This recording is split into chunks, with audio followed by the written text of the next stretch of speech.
I won't approve any paid leave for you. I couldn't believe my ears. You always challenge me. You don't need to come back. Having been told this, even I had reached my breaking point. Are you really sure? She must have been taken aback by my response. Her eyes widened in surprise. Too bad. My name is Nancy, and I turned 28 this year. I've been working at the Can-Do Corporation for 10 years, making me an experienced employee at a young age. While my family wasn't wealthy, my parents took great care of me. Being an only child, I rarely got new things. Most of my clothes were hand-me-downs from cousins or neighbors. It was rare to get new outfits. Still, I was quite content. Neighbors and relatives showered me with love, and I have fond memories of going on picnics in local parks with my parents during weekends. Perhaps it was out of sympathy, but I'm still close with my cousins and we keep in touch regularly. Growing up surrounded by love, when I was in 12th grade, I served as the student council president and had excellent grades. My class teacher suggested I pursue further studies. Despite being offered a scholarship to college based on my grades, I declined. I'm not interested in going to college. I want to work as a public servant. My parents tried to persuade me otherwise, but considering the costs of living alone, I went against their wishes and became a public servant. I just wanted to relieve my parents of any burden as soon as possible. But then, my father was diagnosed with a severe illness and passed away before I could repay his kindness. I decided to take care of my mother in place of my father, continuing to live with her. In the hustle and bustle of daily life, time flew as I experienced various facets of working life. By the time 5 years had passed, I'd become a respected figure in the office, leading a comfortable life. I've been given the responsibility of training newcomers and occasionally acting on behalf of my boss. Moreover, the bonuses were good, allowing me to give about $600 monthly to my parents. In my personal life, I enjoyed trips with friends, colleagues, and my boyfriend. One day, our manager was transferred and replaced by a new one. This new female manager was said to be the president's daughter. Rumor had it she had been loafing around, relying on her father's wealth. Unable to stand by and watch, the president decided to put her in a responsible position to teach her some life lessons. Only the president and I knew this. Just because she was the president's daughter, many in the company, who knew she was hired due to her background and had little real-world experience, didn't think highly of her. The work environment started getting tense, and the atmosphere was increasingly stifling.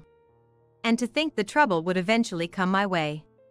It happened when I made her a cup of hot coffee upon her request. "What's this? Are you trying to annoy me?" "I made it just as you told me." She glared at me and threw the hot coffee in my direction. "Ouch! What are you doing?" Unable to avoid it, I held my right arm that got splashed with coffee and glared back at her. "How is this according to my instructions? I said I wanted it warm with extra milk and sugar." I made it warm with 2 glasses of milk and 2 scoops of sugar. "It's too hot. And it's common sense to take 4 glasses of milk and 3 scoops of sugar." She again acts as if her own common sense is the world's common sense and imposes her values on others. "I'm sorry. I'll make you another one right away." This is why I don't like high school grads. I heard from my father that you're competent and trusted by everyone. I have much to learn. It's only because of the support of everyone here that I seem competent. As she continued with her snide remarks, the pain in my burned arm intensified. My mind was occupied with trying very hard to resist the urge to get away from this place and cool my burnt arm as soon as possible. "I was looking forward to meeting you after my father spoke so highly of you. But what a disappointment. I wonder how you won him over." Upon hearing her harsh words, a nearby employee tried to step in and help, but I signaled that I was okay, trying not to get noticed by her. Next, that employee would become the target of her. Those who had been targeted by her so far were mentally driven into a corner and forced to resign voluntarily. And this time, it seems that I've become the target of her. As I was pondering how to resolve the situation, she forcibly grabbed my burned arm and squeezed the burned area tightly. "You've got guts to ignore me. Don't think you'll get away with this." I grimaced in pain. Satisfied with my reaction, she released my arm and ordered me to make coffee again. I excused myself and hurried to the pantry to cool the affected area. It sucks. After work, I immediately visited a dermatologist and got prescribed an ointment, but it never completely healed and left a mark, so I dressed in a way that others couldn't see, to avoid causing concern. From that day on, the harassment from her escalated. "What's this document? Nothing but mistakes. Don't take your job lightly." What exactly is wrong with the document? While trying to gauge her mood, I asked, and she threw it at me. "There's no way there could be mistakes in this practice document I did.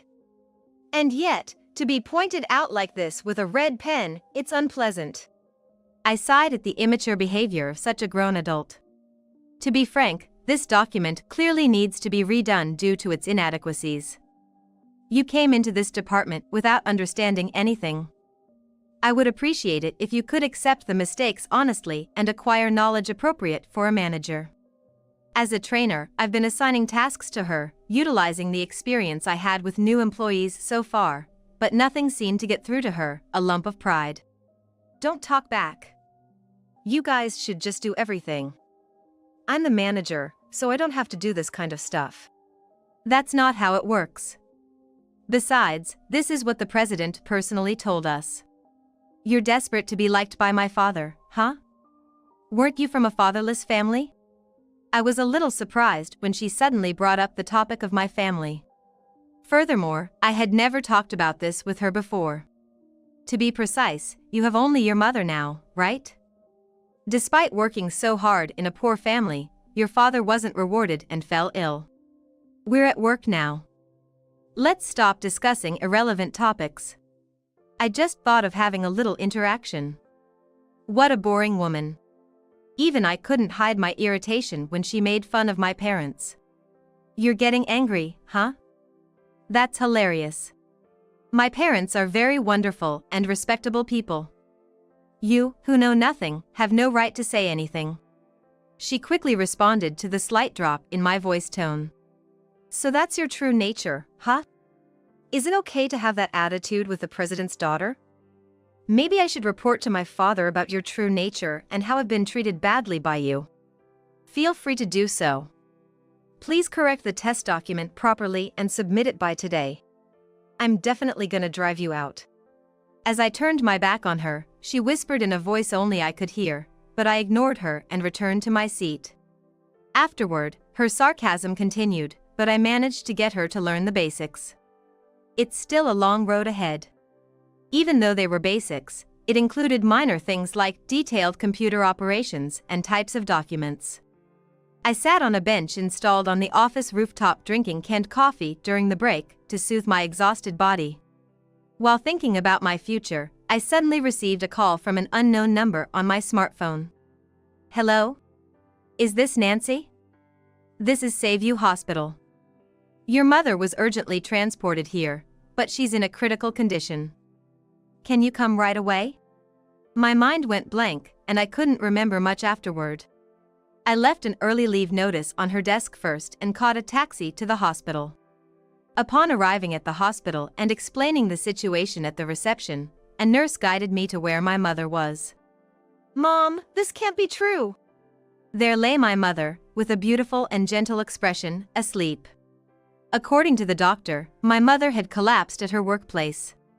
By the time she arrived at the hospital, they were in a state of believing in miracles. Indeed, my mother's heart wasn't strong since the past. Yet, the symptoms were stable, and there were no issues during regular checkups, but the mental strain since my father passed away might have affected her, perhaps.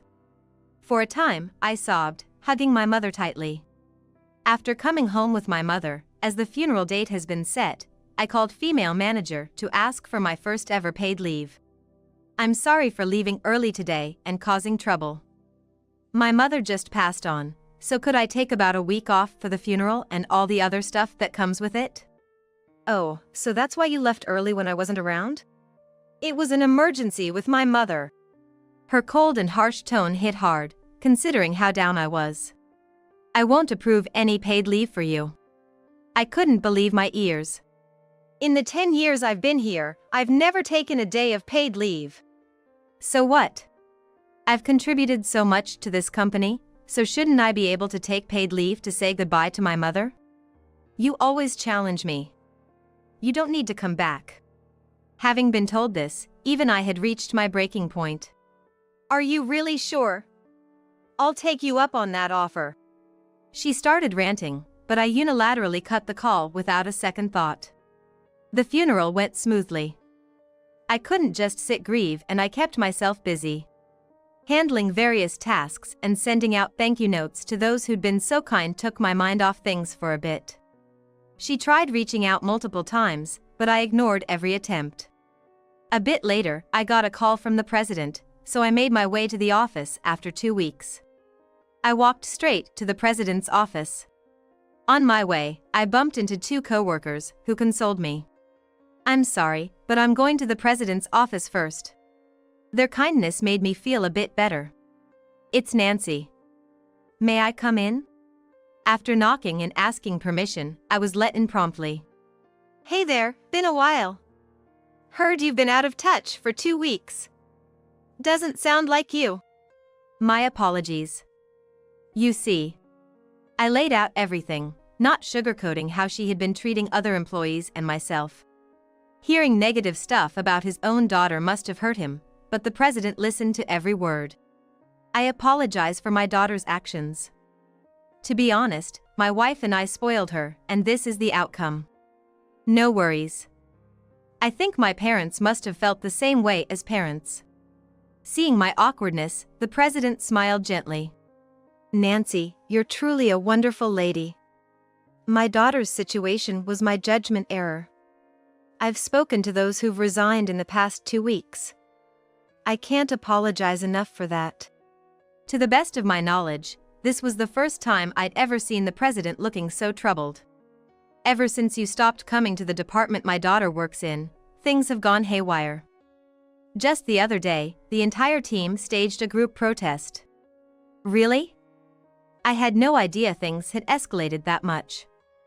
So, what are you going to do about it? The president wore a sad expression for a moment but quickly returned to the person I knew. So I need your help. It's easy for me to have my daughter resign, but that alone won't satisfy all employees. Can you help us? Looking into the president's earnest eyes, I made up my mind. Understood. I'm more than happy to assist. And so, the sanctions against her began. Hey, how long do you plan on taking time off?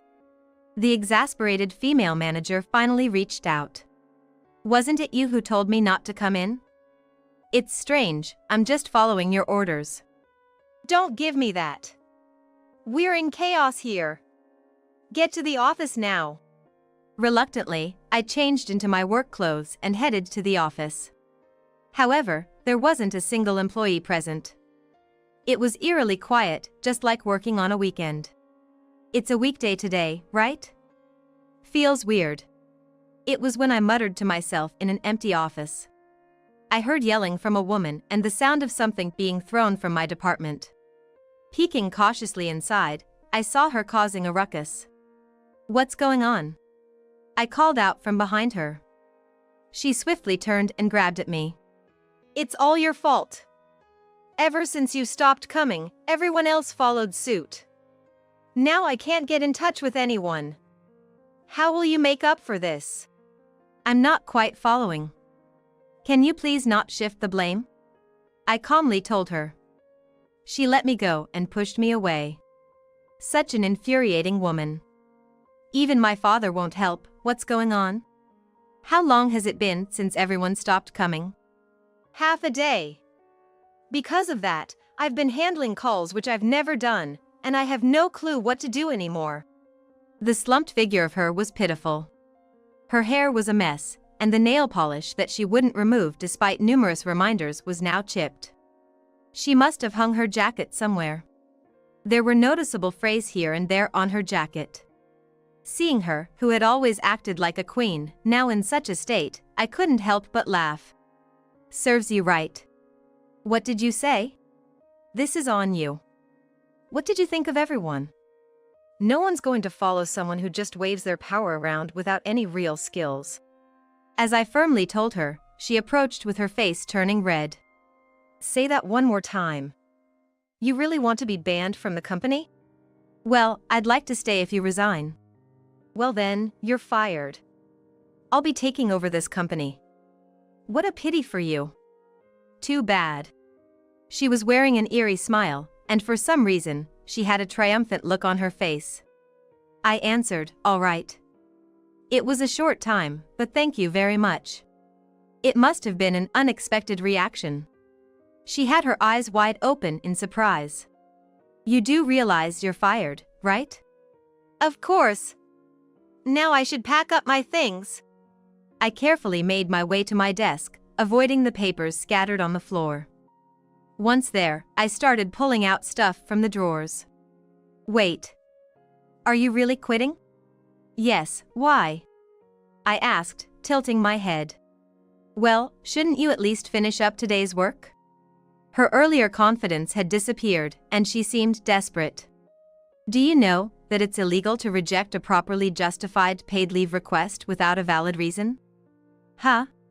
It's a violation of labor laws, you know. It's mandated by law. Her face turned ashen. She was clearly in turmoil, but I continued. We're all human. I understand there are compatibility issues. But that doesn't mean you should drive people into a corner. You're unfit to be a manager. Makes me wonder what your folks are like. Who the hell do you think you are?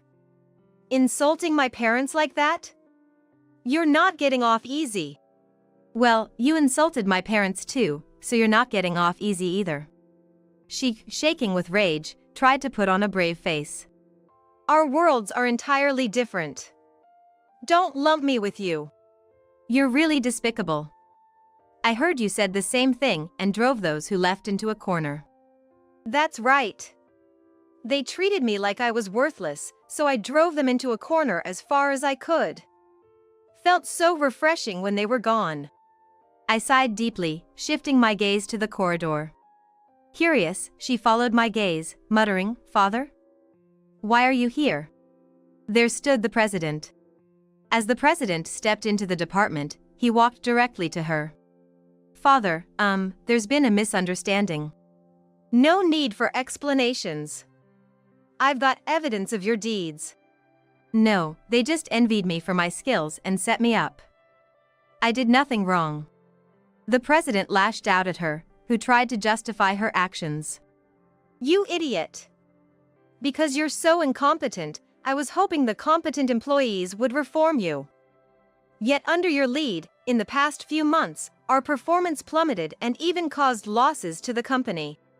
But you made me a manager, so that means you had faith in me, hadn't you? I promise I'll meet your expectations this time. No. If I didn't give you a position, you'd have run away. The president's imposing demeanor made her buckle. I never even thought of letting you take over the company. This time for sure, I'll transfer you to the countryside to reform you from the ground up. Please, have mercy. Look who's talking. We'll get constant updates from your new location. And the folks there are pretty reliable, so brace yourself. Turning pale, she lay on her back, crying and laughing hysterically. I chirped, too bad. With a bright and cheerful voice, I said that to her. Later that day, without anyone to see her off, the former female manager left the company. The next day, the employees, enjoying the day off declared by the president, returned to work jubilant. With the departure of the former female manager, peaceful days were restored, and smiles returned to the employees' faces. Meanwhile, the former female manager started from scratch in a rural town where there were no conveniences or entertainment. There, her family's influence didn't matter, and she was strictly schooled by her colleagues every day. As the days passed, she began to change, and finally, she started to speak respectfully and became receptive to feedback from others, as reported by the president. The most surprising thing was receiving an apology call from her. At first, I listened to her, but at the end of the call, she begged, "I've reflected enough. I want you to ask the president to let me return." Of course, my answer was no. I ignored further calls and blocked her number. The president personally contacted those who had resigned due to her and invited them back. As a result, the company's performance quickly recovered, even surpassing its previous state. As for me, I was sitting in the seat of the manager, which became vacant after she left. When the president personally appointed me, everyone in the department was even happier than I was. While the managerial job is tougher than I imagined and I am a bit overwhelmed by my sudden career move, with the support of the employees, I am doing well. Having been both physically and mentally hurt, especially with burns, I have been compensated with settlement money deducted from the former female manager's salary, which has been added to my own pay. Thanks to that, my life has become very comfortable. Recently, my boyfriend of 2 years proposed to me, and I am over the moon. We are expecting a child next year, and both of us are excited. Even though I have just entered my second trimester, we are already fully prepared for the birth.